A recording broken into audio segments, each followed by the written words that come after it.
Welcome!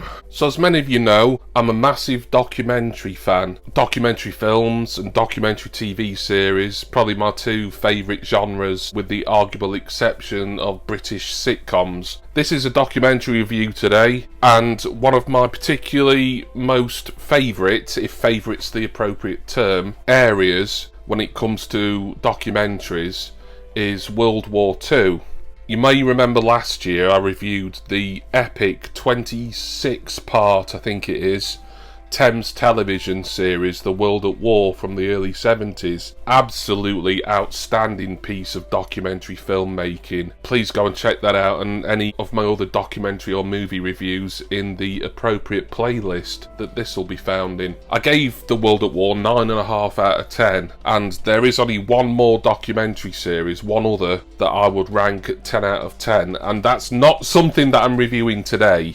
I do intend to review that. It's something I do want to watch again, and it is something like 6 90-minute episodes, so I want to make sure I watch that and really kind of absorb it once again. We're going to go back to World War II, so to speak, for this review, because I've got a couple of documentary series from the BBC that I want to talk about.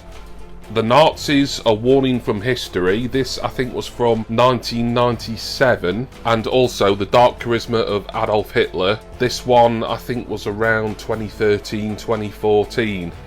Now then, normally I wouldn't review these together. I'd do them separate, or just do one or the other. But really, Dark Charisma is pretty much the follow-up to Nazis, A Warning from History, which I think this one is the most well-known of the two series. As I say, it came out, I think, 1997 on BBC television originally. I'll be flashing some information up on screen about the producers, the directors. I think it's a guy called Professor Ian Kershaw, who was the main driving force behind both of these. And I just wanted to talk a little bit about these two series today. As you can see, got them both on DVD. Had both these DVDs for a number of years now, and I recently watched them again and decided that I would do a bit of a review today. Under one man, millions were murdered. I prophesy to you that this accursed man will take our Reich into the abyss.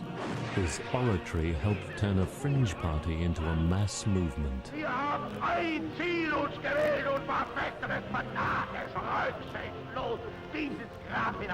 The Nazis wanted everyone to believe Hitler's rise to power was inevitable. This landmark television history shatters that myth. Wenn die Massen schreien, Heil, was konnte der Einzelne ausrichten? Man ist halt mit. Made over 3 years, it features footage and eyewitness accounts never before seen on television. The stormtroopers took my father away, together with many other Jews in Nuremberg. They were taken to a stadium and they were made to cut the grass with their teeth. The Nazis, A Warning from History, starts Wednesday at 9 o'clock on BBC Two. I'm very interested in World War II, but my main kind of sub-area of interest has always been the German side of World War II, particularly the origins and what led up to the Second World War. And Nazis, A Warning from History in particular is an absolutely outstanding documentary for all of that. It's a 6-part series. Dark Charisma, that's a 3-part series, so that's a lot quicker to get through. And admittedly, there is some repetition. In fact, there's interviews with people who lived in Germany during the war and evacuated Jews and things like that on this. And then they quoted again in this one. And if you didn't watch these kind of back-to-back like what I did, you perhaps wouldn't spot it. But I spotted that a lot of the quotes from interviews and stuff had already featured on this DVD here. But the Nazis, A Warning from History really does a deep dive into the origins of the Nazi Party in Germany, the National Socialist Party as they were originally called. Adolf Hitler's joining of that party. He was a soldier who had come home from World War I, very angry at the Versailles Treaty. The Versailles Treaty, of course, was the agreement that Germany is the losing side in World War I. They had to pretty much axe their entire military or scale it down to the bare minimum and also to give up certain territories inside Europe. And Hitler had come back from fighting in the First World War, or the Great War as it would have been called then, and he was angry. He was believing a lot of propaganda that had been circulating throughout the early part of the 20th century, that it was the Jews and the communists who were responsible for Germany's ills and the fact they lost in the First World War. And as an Austrian guy, not really doing much with his life, apart from a bit of painting for tourists and things like that, he joined the Nazi Party, and within a few years he'd rose to be the leader of that party in Germany. This is so fascinating to me. Nazis are warning from history because of all the newsreel footage and everything that was getting more prevalent at this point, the 1920s to 1930s. You see a lot of first-hand footage, you see a lot of Hitler's, I don't want to call them talks, you know, the events that him and the Nazi Party would hold even before he became Chancellor. And being a German Chancellor is the equivalent of being like the British Prime Minister. It's a bit confusing because our Chancellor here in the UK has a different job. He doesn't run the country, but a Chancellor in Germany essentially runs the whole country. It talks about how Hitler had gone to prison for, I think, 9 months was his sentence, but it was a very lenient judge who gave that sentence. It was quite a cushy prison term. This was due to the failed putsch, as they would call it in German-speaking countries. The beer hall putsch from the early 1920s, I think that was, where Hitler organised members of his party to attack, I think it was mainly sort of left-wing and communist people at a Munich beer hall. And he went to prison for that, and that's where he wrote Mein Kampf, his kind of manifesto slash autobiography slash real sort of racist and disturbing rant and world viewpoint. Obviously this goes through the very origins of the Nazi Party, or at least what became the Nazi Party, the overriding and all-domineering dictatorial system within Germany before and then during all the World War II. You learn a lot about Hitler, and of course this follow-up, as I would call it, it does stand alone, but for me, because it's by the same historian and it's a very similar format, for me this is just kind of like the sequel or the follow-up, Dark Charisma. To me, as someone who absorbs a lot of this, and I've watched plenty of other documentaries about Germany and Hitler and World War II in general, these are two of the best, without a shadow of a doubt, maybe even the two best. Dark Charisma, there isn't as much as what's in here. I suppose they couldn't make it much longer because there would be a lot of stuff that would just be repeated. But for me, if you've seen this, then you really need to see this as well, because this really does look into Hitler's personality. And you learn some interesting things about Hitler. A couple of things that I learnt the first time I watched these was, one, he wasn't really much of a politician. He was actually quite sort of lazy and lackadaisical. He would spend a lot of time in his mountain home in the Berghof, and he often wouldn't wake up till sort of nearly lunchtime, and then he'd go and have his lunch, and then he'd kind of just potter around going for walks and things. He was just someone who would kind of make decisions when he felt like it. He wasn't beholden to anyone else's time schedule. He would just do things and plan things when he wanted to, and apparently did frustrate some of his Nazi Party subordinates at the time. And another really interesting thing that I learned, I think this was from the Dark Charisma series, was that in Hitler's very final days in the Berlin bunker, as the Russians were entering Germany and entering Berlin, and the war had probably been lost for Germany for a good couple of years or so at that point, but Hitler just wouldn't surrender. He felt that any form of surrender was cowardice and against the will and the strength of German people. But in his Berlin bunker, he'd got like a tabletop model of the Austrian city of Linz, which I think is where he went to school. He was planning, and even at this point, spring 1945, he knew he'd lost really, but he was so delusional. Maybe it was like almost a comfort to him to be able to kind of like do this sort of playing with a toy, but this set of Linz, this kind of model city that he'd created. He wanted Linz to be like his retirement home over the next few years, once he'd stepped down as Führer, and he had plans for all new architecture and stuff, and he was there in his bunker, surely realising that the end was nigh. Fascinating stuff, and a fascinating insight to one of history's greatest monsters, but a really complex and fascinating individual at the same time. The Nazis are warning from history. It tells you really the main reasons why there was war from 1939. Germany suffered economic depression in a big sense in the 1920s and early 1930s.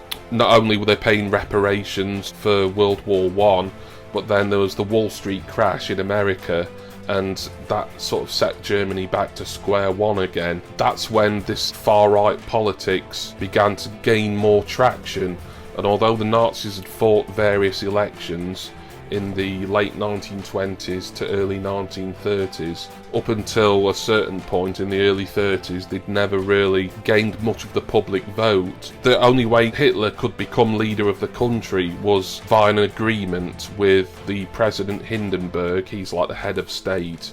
You would call our head of state here in the UK Queen Elizabeth. In Germany was a president, and it was Hindenburg who allowed Hitler to become Chancellor, just as long as the Nazis didn't overtake the whole parliament, because there was a lot of people in German politics on all sides, really, left and right, who didn't trust the Nazis, felt they were just kind of, you know, hooligans, for want of a better term, and that if Hitler was made Chancellor, but with other people from other parties working with him, then they'd be able to sort of temper him without any extreme consequences. Well, as we know, that didn't work out. Hitler, he initially wanted Austria to become part of the Greater German Empire. Austria, of course, was his home country. The invasion of Austria, they showed that for the most part, and for most people, it was quite a positive experience, for want of a better term. And a lot of Austrians were pleased that the Nazi Party had come in and said, look, we're taking control. Austria is going to become the first part of this Greater German Reich, this jigsaw puzzle here in Europe that we're building up. It was only when Hitler decided that he wanted also to reclaim the Sudetenland, which is a German-speaking area of Czechoslovakia, or what's now the Czech Republic. That's when foreign powers such as Neville Chamberlain of the UK and the French Prime Minister, or President at the time, decided to intercede, because they felt he's just claiming all this territory. And in Hitler's mind, he was just claiming back territories that either they'd ceded after World War One, or in his mind, because the people, ethnic Germans who lived there, like in Austria and the Sudetenland, they should be part of Germany or part of the German Empire anyway. So that was when sort of the first brewings of war were happening. Of course, Neville Chamberlain went down the appeasement route. He felt that by allowing Hitler to annex the Sudetenland, this part of the Czech Republic, or Czechoslovakia, as it still was back then, Hitler would have no more territorial claims. But as we know, he did. He invaded Poland. Britain and France declared war on Germany a couple of days after that. And I think a lot of people, pretty much everyone, knows the rest. Yes, there is talk of the Holocaust and things. There's interviews with Holocaust survivors. It doesn't go into a lot of that. There is other documentaries and other films that you can watch. And The World at War has a very harrowing but important episode dedicated to the Holocaust in that particular series. This guy, it talks about his charisma a lot. The fact that even though, you know, you look at Hitler now and old footage and you think of like this sort of almost comedic kind of weirdo, but at the time his shouting and his venom towards minorities and towards Jews and towards all of his political enemies and opponents, it really captured a lot of people and they got wrapped up in it. This is an issue that I obviously can't do any justice to talk about here in what is a very superficial review, but I've probably talked enough about these two DVDs, these two series. If you want to see these, and I do highly recommend them, as you can probably tell, then you can pick these DVDs up very cheap on eBay, Amazon, or wherever, really. It's just important stuff from within the last 100 years, the vast majority of it as well. I'm going to score these together. I'm going to score them at 9 out of 10. If I was scoring Nazis: A Warning from History on its own, I'd probably give that 9.5. the same that I gave World at War, because this is absolutely excellent. And I would give this, The Dark Charisma of Hitler, still very, very interesting. I think I'd give this 8.5. It's a shorter series, a lot quicker to get through. You can basically watch that in one evening, really. But together, as really the kind of one and the same thing for me, I'm going to give these two series here 9 out of 10. If you've got any sort of interest in Germany, in history, in the Nazis, in military history, in World War II, in trying to find out and educate yourself on why certain world events happen and how people can get wrapped up in an ideology that, looking back, is completely evil, then these are two series you've just got to watch, really. So thank you all for watching this review of these two World War II/Nazi DVDs here. I do intend to do more documentary reviews. As I say, there's a series that I'm intending to re-watch again very soon that I'm going to review, and I've got plenty to talk about on that. It's another series about history, recent history, but it's nothing to do with World War II, this one. It's something completely different and more recent as well, and it is something that is an absolutely, for me, the perfect documentary series. But I will endeavour to do that at some point. I can't put a time on it right now, but it will be done at some point this year. Special thanks go, as always, to my wonderful subscribers and generous patrons. My Patreon link and my Facebook group link are down in the description text box, so please check those out. And as I say, please also check out all the documentary reviews, and I've reviewed some very different sort of things, like relating to sports, and of course relating to World War II as well, and even conspiracy theories involving the Beatles. So there's some interesting stuff down in the documentary movie reviews playlist. I'm going to go now. Thank you all again for watching. I hope that this has given you some food for thought and made you want to, if not watch these documentaries, there's plenty of other good ones, and I know there is ones available on services like Netflix that cover a lot of the same ground.